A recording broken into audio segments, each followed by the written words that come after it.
నిరీక్షణ కలిగి ఉండి సంతోషించాలంట. ఇప్పుడు బాలేవు నా పరిస్థితులు, ఫైన్, ఇప్పుడు ఉన్నాయి మనకి కష్టాలు, దట్స్ ఓకే.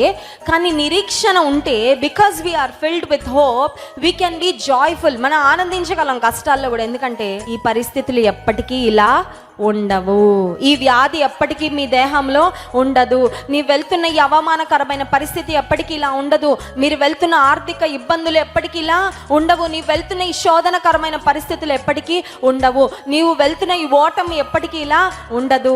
ఒక రోజు వస్తుంది, దేవుడు నీ పరిస్థితిని మారుస్తాడు. హల్లెలూయా. అది నిరీక్షణ అంటే. దేవుని బట్టి ఆయన యందు నిరీక్షణ కలిగి ఉన్నప్పుడు, even as we wait for a miracle, నీ జీవితంలో ఒక కార్యం కొరకు ఎదురు చూస్తున్నావు, నీ జీవితంలో దేవుడు ఒక అద్భుతం చేయాలని ఎదురు చూస్తున్నావు, నీ జీవితంలో ఒక సూర్యోదయం కొరకు ఎదురు చూస్తున్నావు. But as you wait with hope and be joyful. ఎదురు చూస్తూ ఉండగా అద్భుతం కొరకు నిరీక్షణతో ఎదురు చూడు, ఆనందంతో ఎదురు చూడు.